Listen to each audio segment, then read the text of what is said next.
Hello dear students, welcome to Backlogs Baba YouTube channel. Myself Manoj Shyam Kumar. So 10th class సంబంధించి మనం videos start చేసుకుంటున్నామని చెప్పాను కానీ నేను ఇంకా స్టార్ట్ చేయలేదు. So this is the first video అనమాట. So ఈరోజు మనం ఈ వీడియోలో పర్టికులర్గా సోషల్ అనే ఒక సబ్జెక్ట్ సంబంధించి ఫస్ట్ లెసన్ వచ్చేసి మనకి రిసోర్స్ అండ్ డెవలప్మెంట్ అనే లెసన్లో నుంచి మనకి పబ్లిక్ వెయిటేజ్ చూసుకుంటే మనకి 2 1 మార్క్ క్వశ్చన్లు వస్తాయి. ఓకేనా, 2 1 మార్క్ క్వశ్చన్లు వస్తాయి. సో ఈ లెసన్లో నుంచి ఈ 2 1 మార్క్ క్వశ్చన్లు కాకుండా ఇంకొక మ్యాప్ క్వశ్చన్ కూడా వస్తుంది. ఓకేనా, అయితే 2 మార్క్స్ కానీ 4 మార్క్స్ కానీ 8 మార్క్స్ కానీ ఈ లెసన్లో నుంచి మీరు చదవాల్సిన అవసరం అయితే లేదు. కేవలము 1 మార్క్స్ మాత్రమే మనల్ని 2 అడుగుతాడు. చాలా చాలా ఇంపార్టెంట్ అనమాట ఈ లెసన్ 1 మార్క్స్ సంబంధించి.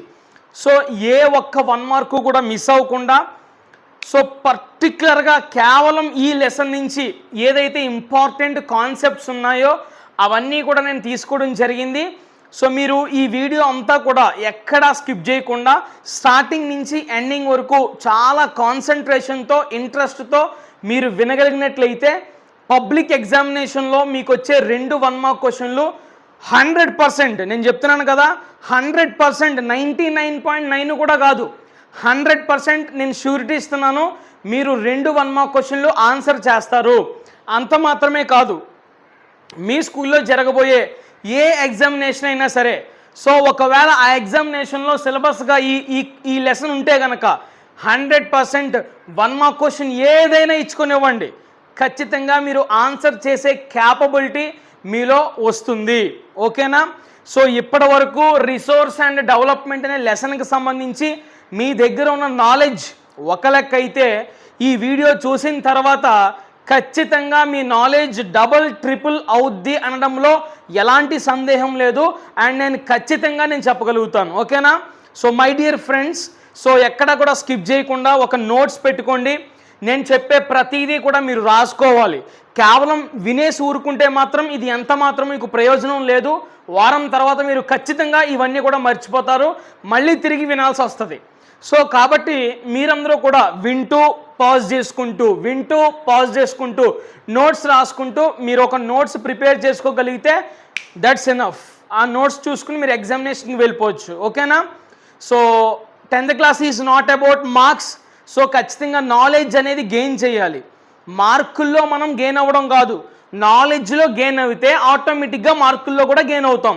ఓకేనా, సో మీ యొక్క కాన్సెప్ట్లు నేర్పించి బట్టి విధానాన్ని మీ నుంచి తీసేసే ప్రయత్నమే నా ప్రయత్నం నా ఛానల్ ద్వారా. ఓకేనా, సో ఇలా ఎవ్రీ సబ్జెక్ట్కి సంబంధించి వీడియోస్ వస్తానే ఉంటాయి ఈ రోజు మొదలు పెట్టుకుని. సో అందులో భాగంగా ఫస్ట్ సోషల్. ఓకేనా, సో నేను మొత్తం వీడియోలోకి వెళ్ళిపోయే ముందు దయచేసి మన బ్యాక్లాగ్స్ బాబా యూట్యూబ్ ఛానల్ ఎవరైనా వీక్షిస్తూ ఇంకా సబ్స్క్రైబ్ చేసుకోలేదు అనుకుంటే కనుక, లేదా ఫస్ట్ టైం చూస్తూ ఉంటే కనుక ఖచ్చితంగా సబ్స్క్రైబ్ చేసుకోండి. నేను మీకు ఖచ్చితంగా మాటిస్తున్నాను, 10th క్లాస్కి సంబంధించి one of the best YouTube channel backlogs బాబాయ్ యూట్యూబ్ ఛానల్. ఓకేనా, సో మీకు ఇది చాలా ఉపయోగపడుతుంది. 100% మీరు నన్ను నమ్మొచ్చు. ఎలాంటి మోసాలు కానీ ఇందులో ఉండవు. సో ఒకటి చెప్పి ఇంకొకటి చేసే ప్రసక్తి అయితే ఉండదు. 100% స్టూడెంట్ యొక్క ప్రగతి కోసమే వర్క్ చేయడం జరుగుతుంది. కాబట్టి మీరు అందరూ కూడా 100% ట్రస్ట్ చేయొచ్చు. ఓకేనా, అండ్ వన్ మోర్ థింగ్ ఏంటంటే, ప్రతి ఒక్కరూ కూడా వీడియోని మీరు లైక్ చేయాలి. అండ్ లైక్ చేసి కమెంట్ కూడా, మీకు ఏమైనా దీనికి సంబంధించి డౌట్స్ ఏమైనా ఉన్నా ఖచ్చితంగా కమెంట్ చేయండి, రిప్లై ఇస్తాను.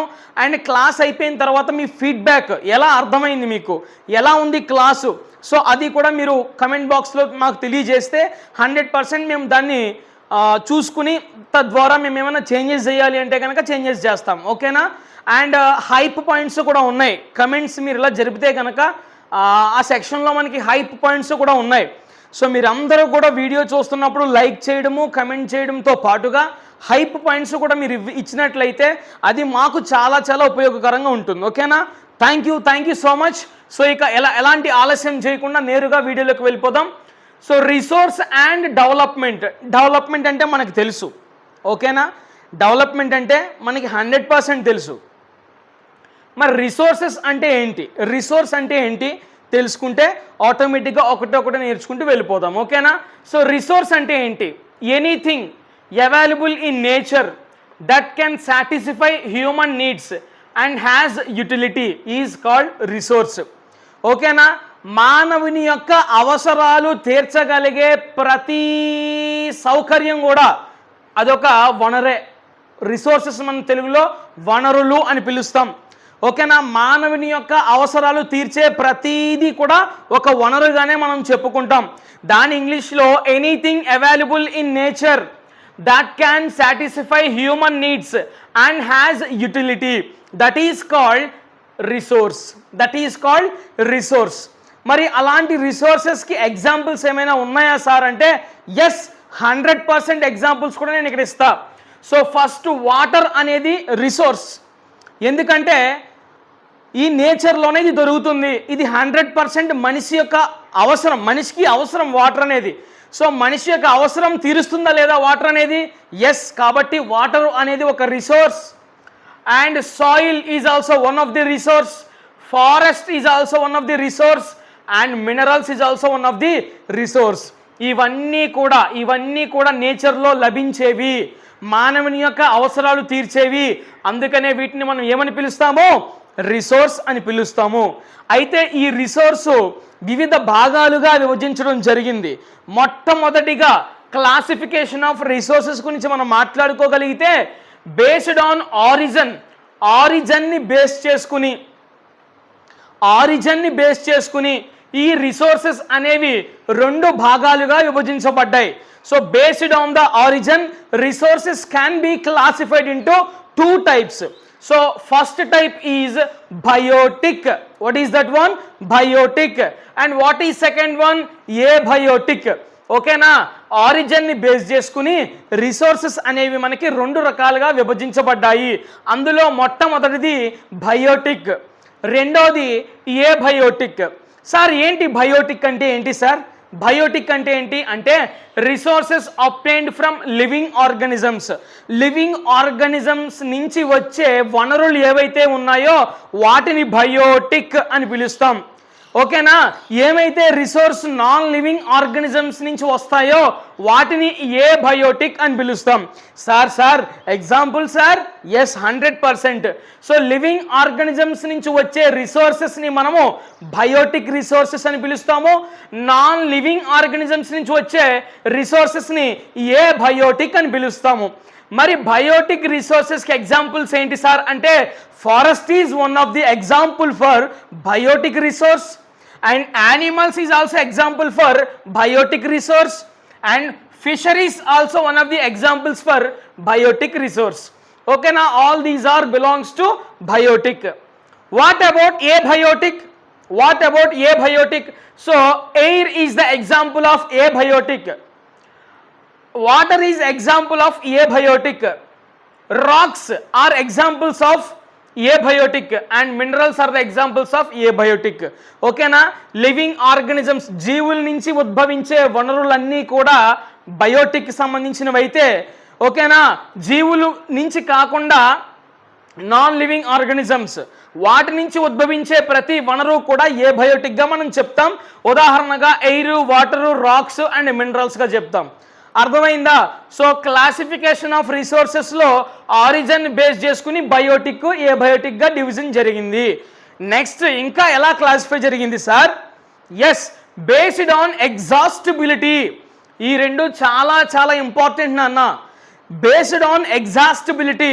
ఈ ఎగ్జాస్టిబిలిటీ అంటే ఏంటి సార్? ఇక్కడ చూడండి, వినియోగంతో తగ్గిపోవడం. అంటే మనం ఏదైనా ఒక రిసోర్సెస్ని ఉపయోగిస్తూ ఉన్నప్పుడు అది తగ్గిపోతూ ఉంటుంది. దాన్ని బేస్ చేసుకుని దాన్నే మనం ఏమంటామంటే ఎగ్జాస్టిబిలిటీ అని అంటాం. ఏమంటాము? ఎగ్జాస్టిబిలిటీ అంటాము. Based on exhaustibility resources can be classified into 2 types. How many types? 2 types. So what is the first one here? Renewable resource. Which can be renewable అనమాట. అంటే మళ్ళీ మనం ఉపయోగించుకోవచ్చు. అండ్ రెండో టైప్ ఏంటంటే కనుక నాన్ రిన్యూవబుల్ రిసోర్స్. అంటే మనము కేవలం ఒకసారి మాత్రమే ఉపయోగించగలుగుతాం, మళ్ళీ ఉపయోగించలేము. అలాంటివన్నీ కూడా నాన్ రిన్యూవబుల్. మరి ఎక్కువ సార్లు ఉపయోగించినా కూడా తరిగిపోనివి రెన్యూవబుల్ రిసోర్సెస్ అన్నారు కదా. మరి రెన్యూవబుల్ రిసోర్సెస్కి ఎగ్జాంపుల్స్ ఏంటి sir? solar energy, wind energy and water. These are the examples of renewable resource. And what are the examples of non-renewable resource? Coal, petroleum, natural gas. Coal, petroleum, natural gas, all together we called as fossil fuels. All together we called as fossil fuels. CPG. C అంటే coal, P అంటే petroleum, G అంటే gas. వీటినే మనం ఏమని పిలుస్తామో సింపుల్గా ఒక పదంతో పిలుస్తాము. ఆ పదం పేరు ఫాసిల్ ఫ్యూయల్స్. ఫాసిల్ ఫ్యూయల్స్ అంటే కోల్, పెట్రోలియం, న్యాచురల్ గ్యాస్. ఇవన్నీ కూడా ఒకసారి మనం ఉపయోగించే కొద్దీ తగ్గిపోతూ ఉంటాయి. సో మళ్ళీ మనం దీన్ని తిరిగి ఉపయోగించుకోలేం. సో ఇవి తరగవు, మళ్ళీ మళ్ళీ వస్తూ ఉంటాయి. అవి రిన్యూవబుల్. మళ్ళీ ఒకసారి అయిపోయినవి నాన్ రిన్యూవబుల్. ఓకేనా? అయితే ఇక్కడ పర్టికులర్గా ఈ సెషన్లో బేస్డ్ ఆన్ ఎగ్జాస్టిబిలిటీ దగ్గర ఆగి పబ్లిక్ ఎగ్జామినేషన్లో బిట్టు ఎలా అడిగే అవకాశం ఉందో ఒకసారి చెప్తా, జాగ్రత్తగా వినండి. Renewable resource is to solar energy, fossil fuels is to dash అని ఇస్తాడు, లేదా non renewable resource is to dash అని ఇస్తాడు. అంటే రెన్యూవబుల్ ఎగ్జాంపుల్ సోలార్ ఎనర్జీ ఇచ్చాడు వాడు, కానీ నాన్ రెన్యూవబుల్ ఇచ్చేసి వాడు ఎగ్జాంపుల్ ఇవ్వలేదు. అప్పుడు మనం ఏం రాయాలి? ఫాసిల్ ఫ్యూయల్స్ అని రాయాలి. ఫాసిల్ ఫ్యూయల్స్ అని రాయాలి. అర్థమైంది ఎక్కడ వరకు? సో క్లాసిఫికేషన్ ఆఫ్ రిసోర్సెస్లో బేస్డ్ ఆన్ ఆరిజిన్ మనం చెప్పుకున్నాం, బేస్డ్ ఆన్ ఎగ్జాస్టిబిలిటీ గురించి మనం చెప్పుకున్నాం. ఇప్పుడు based on ownership. Based on ownership, ఓనర్షిప్ని బేస్ చేసుకుని ఈ రిసోర్సెస్ అనేవి 4 టైప్స్గా డివైడ్ అయ్యాయన్న. అందులో మొట్టమొదటిది individual resources, community resources, national resources, international resources. మళ్ళీ individual resources, community resources, national resources, international resources. దేన్ని బేస్ చేసుకుని 4 వచ్చాయి? Based on the ownership. Based on the ownership. So individual రిసోర్సెస్కి ఎగ్జాంపుల్ ఏంటి? హౌస్. హౌస్ అనేది ఇప్పుడు నా హౌస్ నాకు రిసోర్స్, నా ఇండివిజువల్ రిసోర్స్. అది నా హౌస్లోకి నువ్వు వస్తానంటే నేను ఊరుకోను కదా, నీ హౌస్లోనికి నేను వస్తానంటే నువ్వు ఊరుకోవు కదా. అది ఇండివిజువల్ రిసోర్స్, అది ఎవరికి సంబంధించిన వాడి రిసోర్స్ అన్నమాట అది. సో హౌస్ అనేది individual resource. And community resource, ఇప్పుడు పార్క్స్ ఉంటాయి. సో పార్క్లోనికి నువ్వు వెళ్ళొచ్చు, నేను వెళ్ళొచ్చు, నా ఫ్రెండ్ వెళ్ళొచ్చు, మీ ఫ్రెండ్ వెళ్ళొచ్చు, మీ తాత వెళ్ళొచ్చు, మా మామ వెళ్ళొచ్చు. అందరూ కలిసికట్టుగా పోయి పార్కులో కూర్చోవచ్చు, పడుకోవచ్చు, తిరగొచ్చు, పరిగెట్టచ్చు, ఏమైనా చేయొచ్చు. Why? Because that resource is belongs to community resource.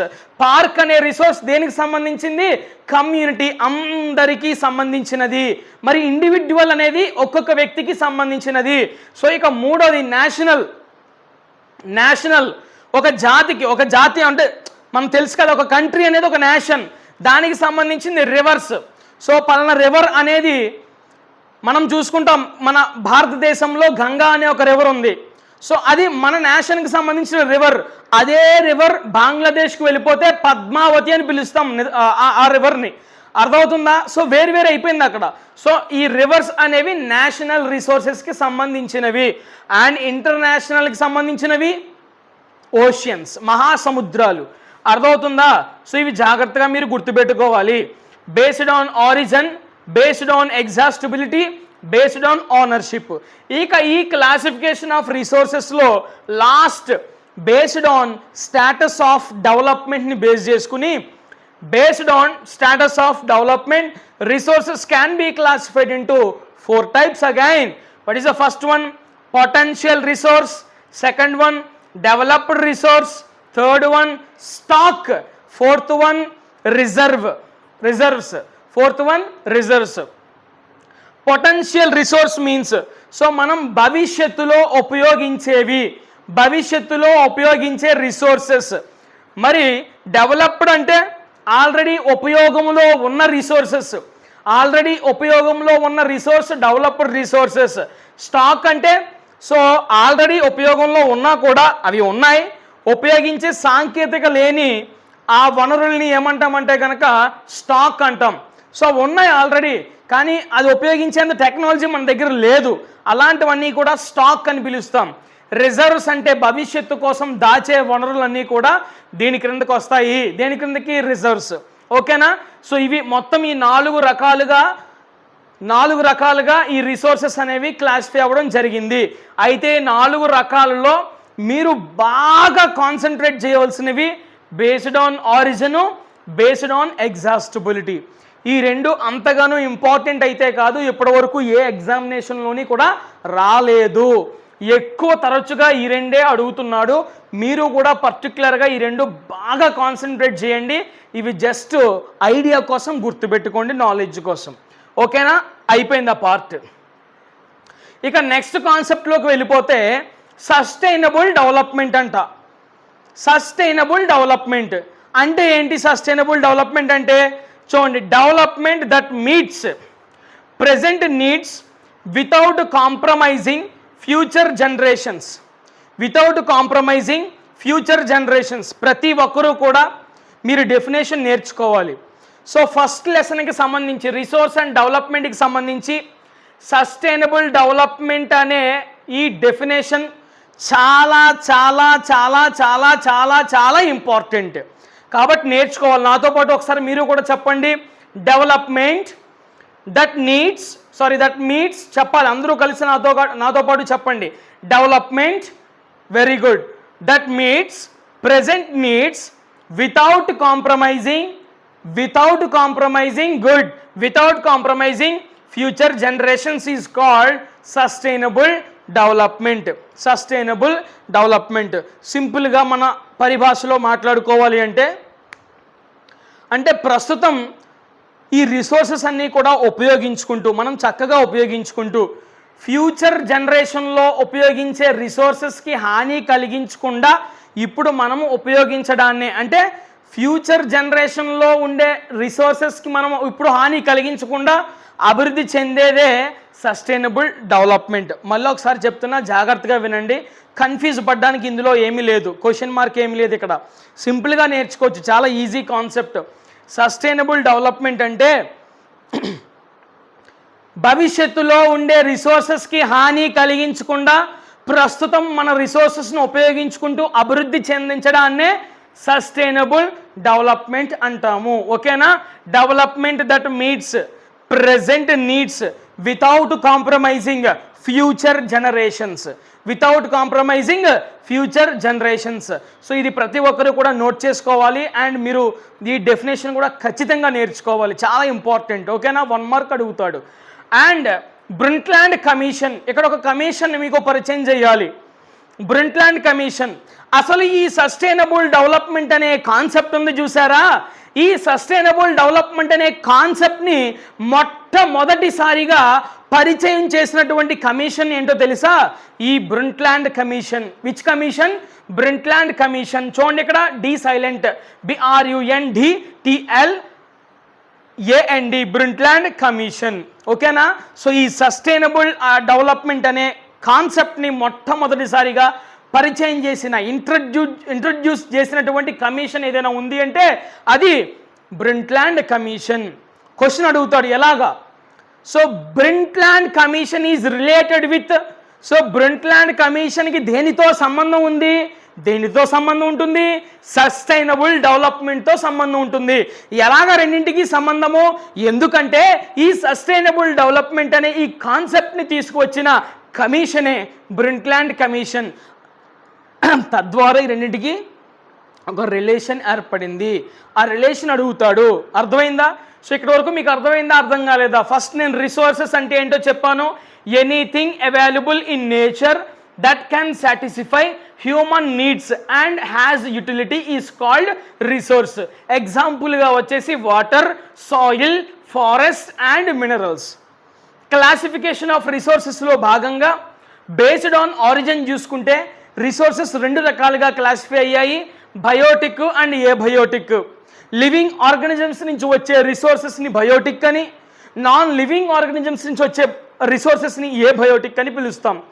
Biotique రిసోర్సెస్కి ఎగ్జాంపుల్గా మనము ఫారెస్ట్, యానిమల్స్ అండ్ ఫిషరీస్ని చెప్పుకుంటే ఏ బయోటిక్గా మనము ఎయిర్ కానీ వాటర్ కానీ అండ్ రాక్స్ కానీ మినరల్స్ కానీ ఇవన్నీ కూడా ఏ బయోటిక్ అని చెప్తాం. బేస్డ్ ఆన్ ఎగ్జాస్టిబిలిటీని బేస్ చేసుకుని రిసోర్సెస్ అనేవి మళ్ళీ తిరిగి 2 రకాలుగా విభజించబడ్డాయి. ఒకటి రిన్యూవబుల్, ఇంకొకటి నాన్ రిన్యూవబుల్. ఓకేనా, పునరుద్ధరించబడతాయి అన్నమాట. అంటే ఇవి మళ్ళీ తిరిగి వస్తూ ఉంటాయి, ఇవి ఒకసారి అయిపోతే రావు. సో రిన్యూవబుల్ రిసోర్స్కి ఎగ్జాంపుల్ వచ్చేసి solar energy, wind energy and water. Non renewable రిసోర్సెస్కి ఎగ్జాంపుల్ వచ్చేసి coal, petroleum and natural gas. ఈ కోలు, పెట్రోలియము, న్యాచురల్ గ్యాస్ని మనం కలిపే ఫాజిల్ ఫ్యూయల్స్ అని పిలుచుకుంటాం. Next based on ownership, individual resource, community resource, national resource, international resource. వాటికి ఎగ్జాంపుల్స్ కూడా మనం మాట్లాడుకున్నాం. Based on status of development, potential development and potential resource, developed resource, stock, reserves. These are the 4 types based on status of development. And sustainability development అంటే development that meets present needs without compromising future generations. ఈ sustainable development అనే కాన్సెప్ట్ని తీసుకొచ్చిన వాళ్ళు బ్రింట్లాండ్ commission. ఇక్కడ వరకు మీకు అర్థమైంది కదా. సో నెక్స్ట్ మనం ఇంకా మాట్లాడుకోవాలి అంటే ఎర్త్ సమ్మిట్ గురించి మనం మాట్లాడుకోవాలి. Earth summit. సో అసలు ఎర్త్ సమ్మిట్ ఎందుకు జరుగుతుంది సార్? ఎర్త్ సమ్మిట్ ఎందుకు జరుగుతుంది సార్ అంటే ఈ యుఎన్ఓ దేశాలు ఉంటాయి కదా. యుఎన్ఓ అంటే యునైటెడ్ నేషన్ ఆర్గనైజేషన్. ఈ సంస్థలో అనేక దేశాలు సభ్యత్వం తీసుకుంటాయి. ఈ అన్ని దేశాలు కలిపి పర్యావరణం గురించి కానీ సుస్థిర అభివృద్ధి అని పిలుస్తాం, సస్టైనబుల్ డెవలప్మెంట్ గురించి కానీ, ప్రపంచం యొక్క సస్టైనబుల్ డెవలప్మెంట్ గురించి కానీ, ప్రపంచం యొక్క పర్యావరణం పరిస్థితి గురించి కానీ కూర్చుని మాట్లాడుకునే ఒక సదస్సునే ఎర్త్ సమ్మిట్ అని మనం పిలుస్తాం. సో మొట్టమొదటిసారిగా earth summit first international earth summit ఎక్కడ జరిగింది అని అడుగుతాడు. సో మనందరం కూడా గుర్తుపెట్టుకోవాలి, ఎక్కడ జరిగింది అంటే రియో డి జెనైరో గుర్తుపెట్టుకోవాలి. Rio de Janeiro. ఈ రియో డి జెనైరో అనే ప్లేసు ఎక్కడుంది అంటే బ్రెజిల్లో ఉంది. ఎక్కడుంది? బ్రెజిల్ అనే ఒక కంట్రీలో ఉందన్నమాట. బ్రెజిల్ యొక్క క్యాపిటల్ వచ్చేసి బ్రెజిల్స్, BRUSSELS. బ్రెజిల్ యొక్క క్యాపిటల్ వచ్చేసి బ్రెజిల్స్. ఓకేనా? సారీ బ్రెజిల్ యొక్క క్యాపిటల్ బ్రెజిలియా. ఓకేనా? బెల్జియం క్యాపిటల్ వచ్చేసి బ్రెజిల్స్. ఓకేనా? ఇక్కడ చిన్న కన్ఫ్యూజ్ అంతే. సో బెల్జియం యొక్క క్యాపిటల్ బ్రెజిల్స్, బ్రెజిల్ యొక్క క్యాపిటల్ బ్రెసిలియా. ఓకేనా? అండ్ ఈ ఫస్ట్ ఇంటర్నేషనల్ ఎర్త్ సమ్మిట్ ఎక్కడ జరిగింది అంటే రియో డి జెనైరోలో జరిగింది. ఈ రియో డి జెనైరోలో ఎప్పుడు జరిగింది సార్ అంటే 1992 సంవత్సరంలో ఫస్ట్ ఇంటర్నేషనల్ ఎర్త్ సమ్మిట్ జరిగింది. సార్ ఒకటి గుర్తుపెట్టుకోండి, మీ సీనియర్స్ కాకుండా అంతకుముందు మీ సూపర్ సీనియర్స్కి అంటే సిలబస్ మారిన ఫస్ట్ ఇయర్లో ఈ బిట్ అడిగాడు. ఫస్ట్ ఇంటర్నేషనల్ ఎర్త్ సమ్మిట్ ఎక్కడ జరిగింది అని అడిగాడు. కొంతమంది విద్యార్థులు రియో డి జెనైరో అని రాసుకొచ్చారు, ఇంకొంతమంది విద్యార్థులు బ్రెజిల్ అని రాసుకొచ్చారు. ఆ మధ్యాహ్నం నాకు మెసేజ్లు, ఫోన్ కాల్స్ విపరీతంగా వచ్చాయి. దేనికి సార్? నేను రియో డి జెనైరో అని పెట్టాను, కరెక్ట్ ఇస్తారా? బ్రెజిల్ అని పెట్టాను, కరెక్ట్ ఇస్తారా అంటే 2 పెట్టినా కూడా కరెక్ట్ ఇస్తారు. ఎందుకంటే రియో డి జెనైరో అనేది ఎక్కడుంది? బ్రెజిల్లోనే కదా ఉంది. సో బ్రెజిల్ యాక్చువల్గా రియో డి జెనైరో అని పెట్టాలి, కానీ బ్రెజిల్ పెట్టినా కూడా కరెక్ట్ ఆన్సర్ ఇచ్చారు అప్పుడు. ఓకేనా? మీరు మాత్రం గుర్తుపెట్టుకోవాల్సింది ఏంటంటే ఫస్ట్ ఇంటర్నేషనల్ ఎర్త్ సమ్మిట్ ఎక్కడ జరిగింది? రియో డి జెనైరోలో జరిగింది. ఈ రియో డి జెనైరో అనేది ఎక్కడ ఉంది? బ్రెజిల్ అనే కంట్రీలో ఉంది. సో ఈ ఎప్పుడు జరిగింది? ఇక్కడ 1992 సంవత్సరంలో 1992లో జరిగింది. ఈ ఎర్త్ సమ్మిట్లో అజెండా 21 అనే ఒక కాన్సెప్ట్ని తీసుకొచ్చారు. అజెండా 21 ఈ ఎర్త్ సమ్మిట్లో అజెండా 21 అనే ఒక కాన్సెప్ట్ని తీసుకొచ్చారు. ఏంటి సార్ అజెండా 21 అంటే? Agenda 21 is the plan of action. Agenda 21 is the plan of action to achieve sustainable development in 21st century. In 21st century. Agenda 21 అంటే 21 is nothing but 21st century. అంటే ఇప్పుడు మనము 21st centuryలోనే ఉన్నాం.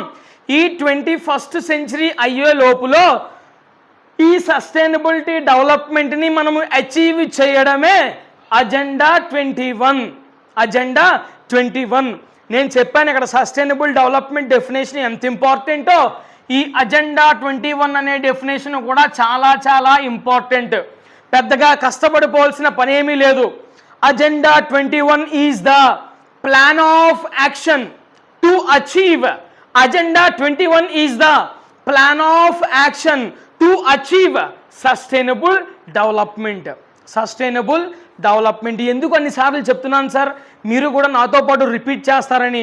So మళ్ళీ తిరిగి చదవాల్సిన పని ఉండదు. నాతో పాటు క్లాస్లో మీరు చెప్పేశారనుకో బ్లైండ్గా గుర్తుండిపోద్ది. అర్థమవుతుందా? ఎవడు కొడితే దెమ్మ తిరిగి మైండ్ బ్లాక్ అవుద్దో వాడే పండుగాడని చెప్పేసి పోక్రీ సినిమాలో డైలాగ్ ఉంటుంది కదా. సో ఎవడు ఒక్కసారి క్లాస్ వింటే ఆడే మీ పేరు పెట్టేసుకోండి అక్కడ, ఓకేనా?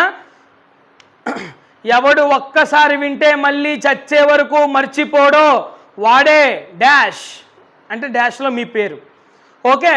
Agenda 21 is the plan of action to achieve sustainable development.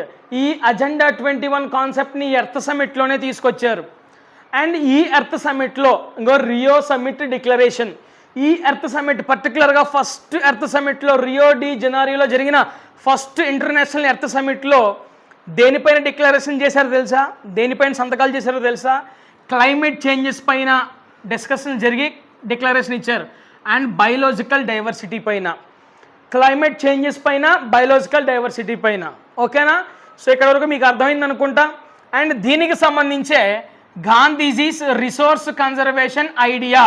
So Gandhiji ఈ రిసోర్స్ కన్జర్వేషన్కి సంబంధించి ఒక ఐడియా ఇచ్చాడు. అది దేనికో చెప్పమంటారా? ఒక సెటారికల్గా ఇచ్చాడనమాట. There is enough for everybody's need. There is enough for everybody's need, not for anybody's greed. Not for anybody's greed. అడుగుతాడు మిమ్మల్ని, గాంధీజీ గారు ఇచ్చిన స్టేట్మెంట్ ఏంటి అని అడుగుతాడు. There is enough for everybody's need, not for anybody's greed, ఓకేనా? అలా అడుగుతాడు. లేదా రివర్స్లో కూడా అడగొచ్చు. So there is enough for everybody's need, not for anybody's greed. Who stated this statement అని అడుగుతాడు. అప్పుడు మీరు రాయాలి మహాత్మా గాంధీజీ అని రాయాలి. ఎవరు చెప్పారు ఆ స్టేట్మెంటు? మహాత్మా గాంధీజీ గారు చెప్పారు. ఏంటి సార్ ఈ స్టేట్మెంట్కి అర్థం? మీకు సరిపడగా ఉపయోగించుకోవడానికి రిసోర్సెస్ అయితే ఉన్నాయి, కానీ మీ అత్యాశకు మీ దురాశకు వాడుకోవడానికి రిసోర్సెస్ అయితే ఇక్కడ లేవు అని చెప్పేసి గాంధీ గారు స్టేట్మెంట్ ఇవ్వడం జరిగింది. అర్థమైందా? అర్థం కాలేదా? అండ్ ల్యాండ్ డిగ్రేడేషన్ అంటే ఏంటి? Next concept land degradation. Land యొక్క క్వాలిటీ, ఆ ఫెర్టిలిటీ ఏదైతే ఉందో అది డిక్లైన్ అయిపోవడాన్నే, అది పాడైపోవడాన్నే ల్యాండ్ డిగ్రేడేషన్ అంటాం. ల్యాండ్ యొక్క దాని యొక్క సారవంతాన్ని కోల్పోవడాన్నే ల్యాండ్ డిగ్రేడేషన్ అంటాం. సో ఈ ల్యాండ్ డిగ్రేడేషన్ జరగడానికి గల కాజెస్ ఏంటి? ఎందుకు ల్యాండ్ డిగ్రేడ్ అయిపోతుంది? ఫస్ట్ కాజ్ వచ్చేసి డీఫారెస్టేషన్. డీఫారెస్టేషన్, అడవులన్నీ కూడా నరికివేయడమే డీఫారెస్టేషన్. చెట్లన్నీ కూడా నరికివేయడాన్నే డీఫారెస్టేషన్. వీలైతే ఫొటోస్ కూడా, పిక్చర్స్ కూడా నేను ఇక్కడ డిస్ప్లే చేస్తాను. So first land డిగ్రేడేషన్కి first cause deforestation. Land డిగ్రేడేషన్కి second cause over grazing. Over grazing. Grazing అంటే మేత. పశువులు మేస్తాయి కదా, గడ్డి మేస్తాయి, మేతని గ్రేజింగ్ అంటాం. ఓవర్ గ్రేజింగ్ అంటే అధిక మేత, ఎక్కువ మేయడాన్ని, అది కూడా ఒక కారణం అంట ల్యాండ్ డిగ్రేడేషన్కి.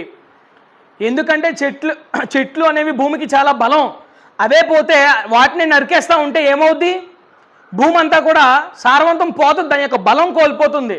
అండ్ ఓవర్ గ్రేజింగ్, మరి గడ్డి మేస్తే ఎందుకు భూమి దాని యొక్క సారవంతాన్ని కోల్పోతుంది, ఫెర్టిలిటీని కోల్పోతుంది సార్ అంటే, చూడండి గడ్డి అనేది భూమిని పట్టుకుని ఉంటుంది, దాని యొక్క బలం అంతా కూడా ఇప్పుడు గడ్డిని మేసేసింది అనుకో పశువులు, మొత్తం భూమి అంతా కూడా పైకి కనబడిపోద్ది.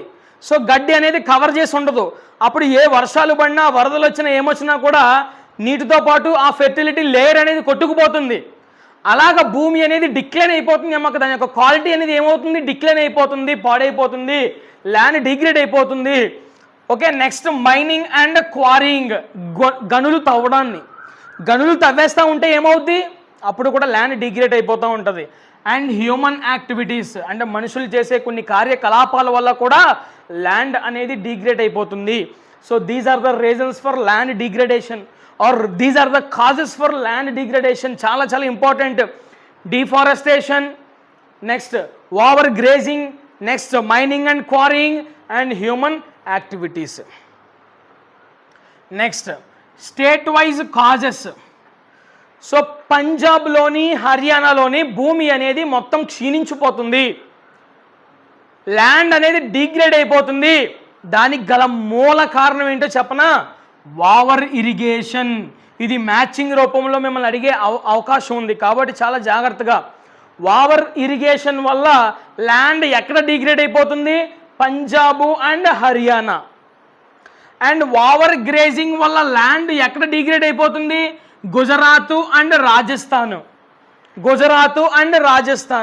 అండ్ మైనింగ్ వల్ల ల్యాండ్ ఎక్కడ డిగ్రేడ్ అయిపోతుంది, Odisha and Jharkhand. Deforestation due to mining.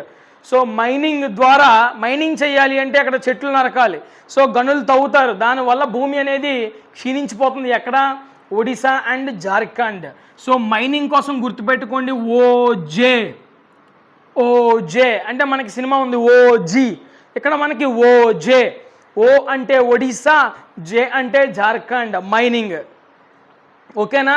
So Punjab and హర్యానాలో ఓవర్ ఇరిగేషన్ వల్ల ల్యాండ్ డిగ్రేడేషన్ అవుతుంది, గుజరాత్ అండ్ రాజస్థాన్లో ఓవర్ గ్రేజింగ్ వల్ల ల్యాండ్ డిగ్రేడేషన్ అవుతుంది, ఒడిశా అండ్ జార్ఖండ్లో మైనింగ్ వల్ల ల్యాండ్ డిగ్రేడేషన్ అవుతుంది. ఇక్కడ వరకు మీకు అర్థమైందా, అర్థం కాలేదా? సో ఇవి ల్యాండ్ డిగ్రేడేషన్ గల కారణాలు, అదే కాజెస్ ఇవి.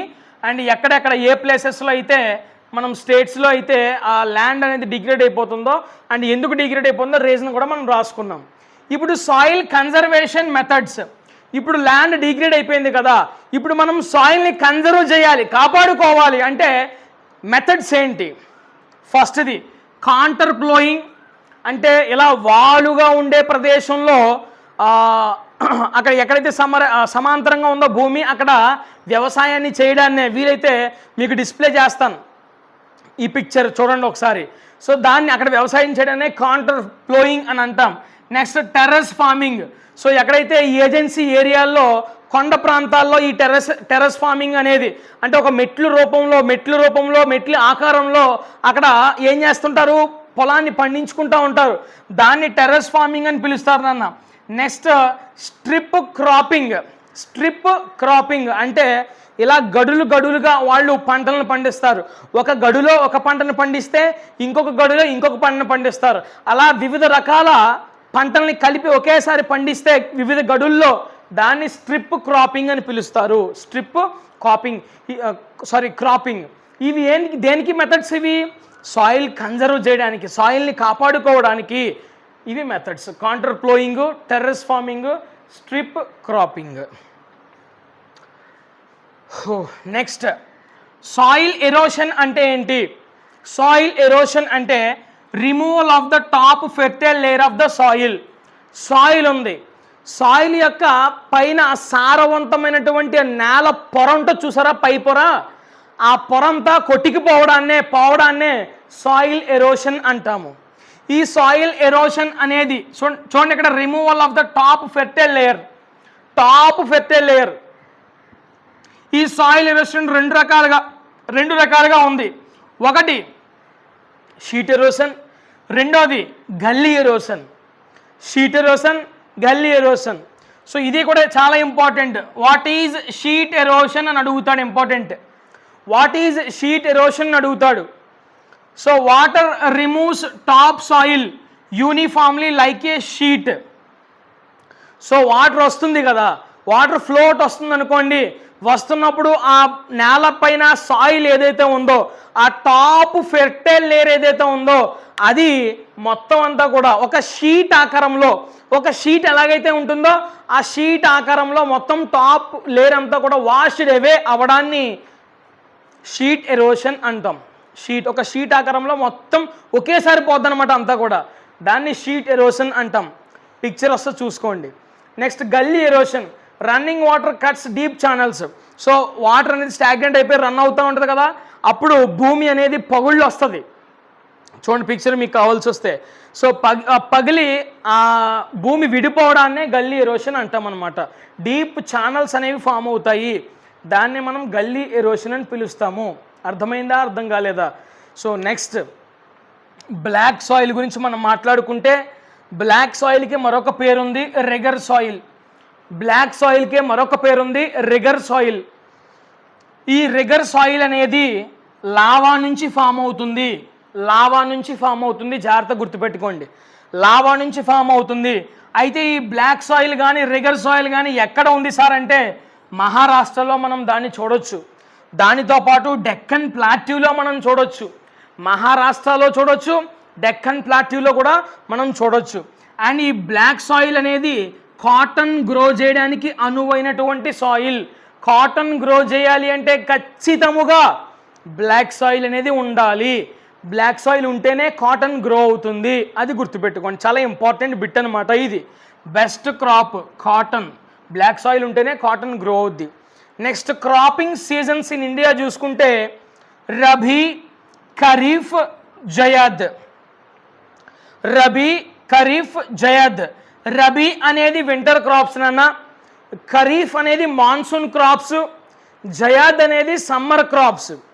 చూడండి జాగ్రత్తగా, రబీ అనే వింటర్ క్రాప్స్లో వీట్ అండ్ గ్రాము పండిస్తారు, వీట్ అండ్ గ్రామ్ పండిస్తారు. ఖరీఫ్ అనే మాన్సూన్ క్రాప్స్లో రైసు మరియు కాటన్ పండిస్తారు. సో జయాద్ అనే సమ్మర్ క్రాప్స్లో వాటర్ మిలన్స్ కానీ కుకుంబర్లు కానీ ఎక్సెట్రా ఇలాంటివి పండిస్తారు నాన్న. ఇవి క్రాపింగ్ సీజన్స్.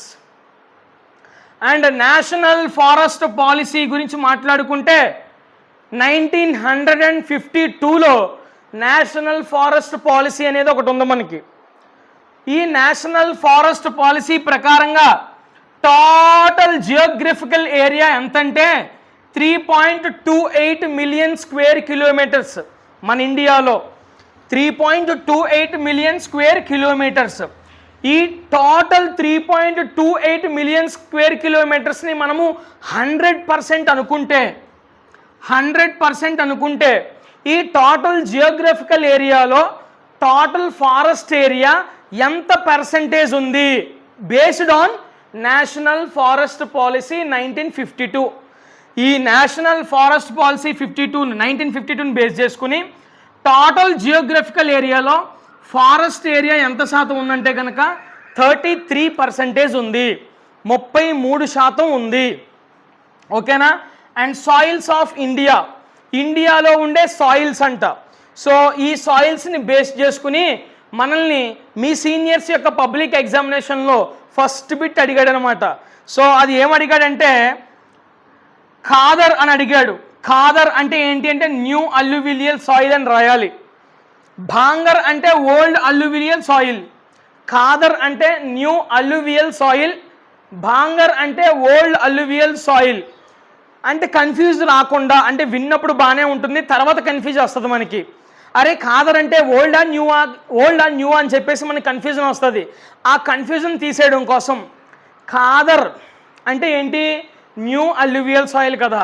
న్యూ అంటే కొత్తదేనా, న్యూ అంటే కొత్తదేనా, ఆ కొత్త స్పెల్లింగ్ కేతో స్టార్ట్ అవుతుందా? సో ఖాదర్ అనేది న్యూ అల్యూవియల్ సాయిల్, కేతో స్టార్ట్ అవుతుంది ఖాదర్. అండ్ భాంగర్ అనేది ఓల్డ్ అల్యూవియల్ సాయిల్, భాంగర్ అనేది old alluvial soil. Golden fibre అని మనం దేన్ని పిలుస్తాము అంటే జూట్ని పిలుస్తాం. జేయుటిఈ జూట్. గోల్డెన్ ఫైబర్ అని చెప్పేసి మనం దేన్ని పిలుస్తామండి? జూట్ని పిలుస్తాము. ఓకేనా? అండ్ నాన్ ఫుడ్ క్రాప్స్ అని అడుగుతాడు. What are the examples of non food crops? So food crops అంటే మనం ఇవన్నీ చెప్పుకోవచ్చు, రైస్ కానీ, వీట్ కానీ, గ్రామ్ కానీ ఇవన్నీ చెప్పుకోవచ్చు. కానీ నాన్ ఫుడ్ క్రాప్స్ అంటే కాటన్, జూట్, రబ్బర్, ఇవన్నీ కూడా నాన్ ఫుడ్ అంటే తినేవి కాదనమాట ఇవన్నీ కూడా.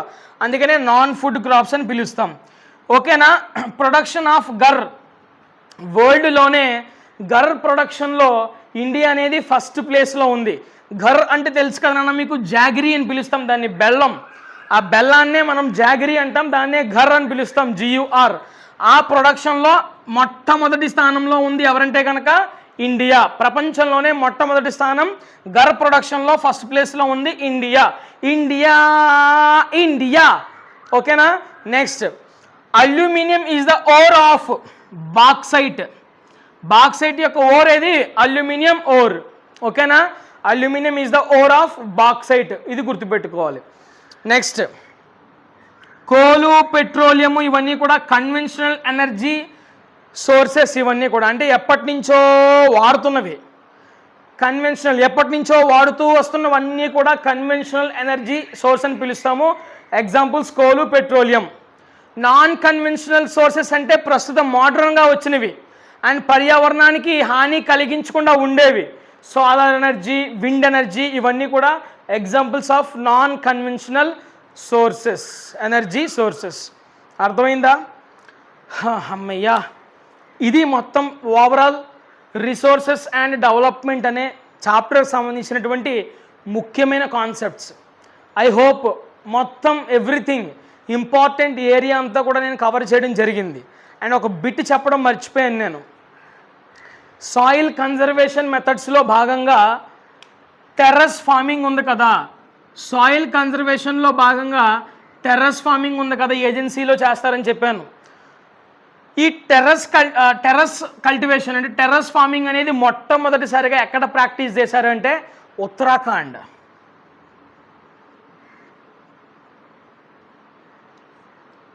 ఉత్తరాఖండ్. ఓకేనా? సో ఈ టెర్రస్ ఫార్మింగ్ అనేది మొట్టమొదటిసారిగా ఎక్కడ ప్రాక్టీస్ చేశారు? Uttarakhand. I think capital of Uttarakhand Dehradun. ఓకేనా? ఎస్, బస్ ఇంకా ఆల్మోస్ట్ అన్నీ కూడా కవర్ చేసినట్టే. సో ఇది మొత్తం 2 1 మార్క్ క్వశ్చన్లు కూడా ఖచ్చితంగా వీటిలోంచి వస్తాయి 100%. సో మీకు ఎలా అర్థమైందో ఒకసారి నాకు చెప్పండి కమెంట్స్ రూపంలో. మీకు అర్థమైందా, అర్థం కాలేదా, లేదంటే మీకు ఇంకా ఏం కావాలి, ఏం ఇంప్రూవ్ చేసుకోవాలి నేను, సో మీకు ఇంకా అర్థమయ్యేటట్టు ఎలా చెప్పాలి, సో మీ సజెషన్స్ కానీ ఏమైనా ఉంటే 100% నేను తీసుకుంటాను. కమెంట్ బాక్స్లో చేయండి అండ్ లైక్ చేయండి. హై పాయింట్స్ అప్పుడు మర్చిపోవద్దు. Thank you. మరొక వీడియోతో ఖచ్చితంగా మళ్ళీ మిమ్మల్ని కలుస్తాను. See you. Take care.